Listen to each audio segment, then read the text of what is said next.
This is a bill about consumer protection. It's really about consumer litigation financing. To start with the definition, consumer litigation financing is a non-recourse transaction with a financier who provides funds to a plaintiff for an assignment of their benefits or proceeds from a civil action where fees and interest are extremely high.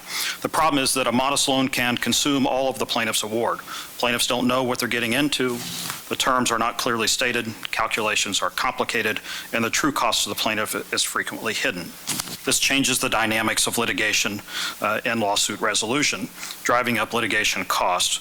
And you may hear today that the folks who provide this financing don't participate in the settlement. While that's true contractually, they will also readily admit that their fees and the cost of this are frequently so high that they are called upon at the end to come in and negotiate their fees, which gives them an active role in the settlement itself.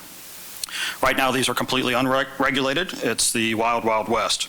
I have a problem with the market or who they market these things to. The product is typically marketed to plaintiffs with a household income of less than $50,000, no college degree, and non-homeowners. Finally, the Florida Bar discourages the use of litigation financing.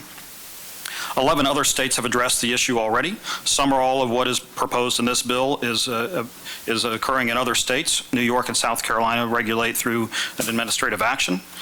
South Carolina, Colorado, Kentucky, and North Carolina have declared these to be loans. Our Supreme Court decided that they were not loans. Pennsylvania invalidated them entirely under the Champerty law, and Alabama considers them gambling.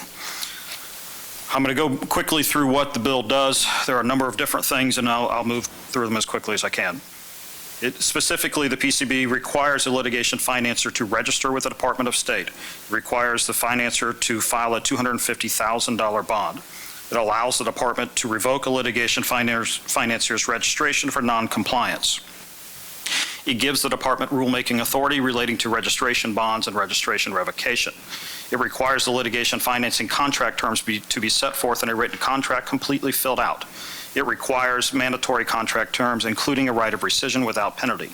It requires the contract to contain specified disclosures. It prohibits a litigation financer from engaging in specified conduct. It specifies that a litigation financer's lien priority over liens attaching to the civil action claims. It caps the interest that may be charged on litigation financing contract to 30%.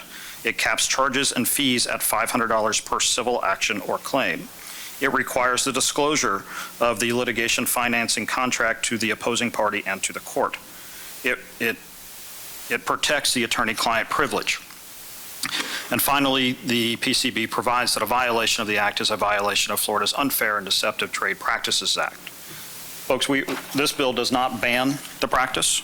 Rather, this bill protects the plaintiff. That is the bill, Mr. Chairman.